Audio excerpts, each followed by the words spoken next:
Right. So let's talk about this current situation, because even though I said in the beginning, one really needs to focus one's attention right now on the failure of the dominant narrative to be verified at all, ever, and in this particular situation.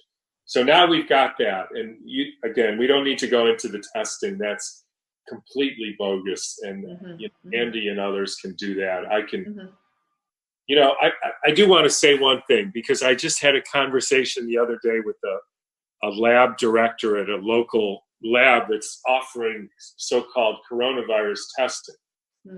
And I decided to play dumb and just talk to her about it, just like I didn't know anything, which is interested in the test. So I said, what are the tests you're doing? Well, we're doing a PCR test, and that looks for the virus, which it's not true. It looks for a piece of genetic material. And I said, is that specific to the virus? She said, yes. I said, how do you know that? She said, well, they tested it. Just think about that. If you're going to say that something is specific to that virus, that implies that you've tested every other virus on the planet, which means trillions of them, and you didn't find this particular piece of genetic material in any other virus, right?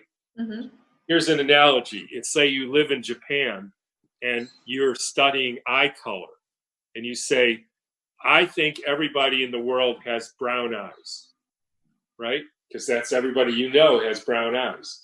And then you go, and then somehow somebody from Scandinavia comes to visit, and you see somebody with blue eyes. And you say to yourself, there's only one person in the world who has blue eyes.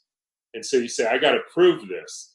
So you go to 4 other villages in Japan, and you find nobody with blue eyes, and you say, yep, that proves it. No, there's only one person in the world who has blue eyes. That's what they did.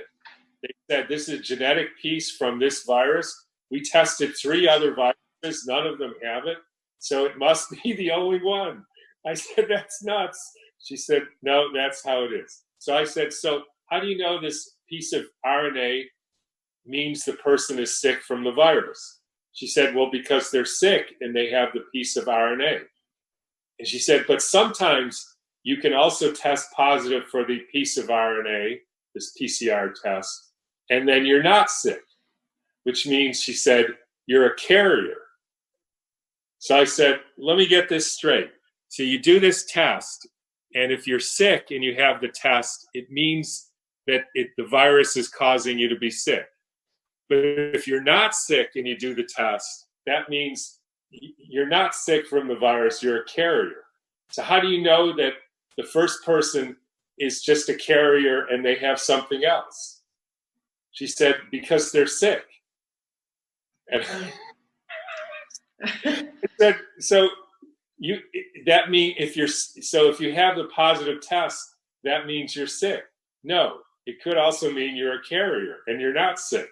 So in other words, if you have a positive test, it means you're either sick or you're not sick, which I guess is true, because it's like I said, if you want to buy a refrigerator and you go in and you say, well, what do you know about this refrigerator? And the guy says, I can guarantee it will either keep your food cool or it won't. Okay. That's nuts. So Dr. Cowan, what are the antibodies? Like, what is that? Is that also something that we've been misled to believe is? Totally misled. What is an antibody? An antibody is a way to remember what you've been exposed to in all kinds of things. There's nothing specific about this. There's even the whole timeline has never been experimentally shown. First you make PCR, then you make IgM, then you make IgG. It turns out, if you look at old blood samples, some of them have positive IgM years ago, before there was even this so-called coronavirus. The whole thing, that's why they asked this immunologist, what do antibodies mean? This was in the Chronicle the other day. He said, antibody positive means you were either sick or you weren't sick. I said, Yeah, that's true. helpful. Or it could also mean you were possibly sick. So that's, I guess, the third option. So they have no idea what that means. So if we get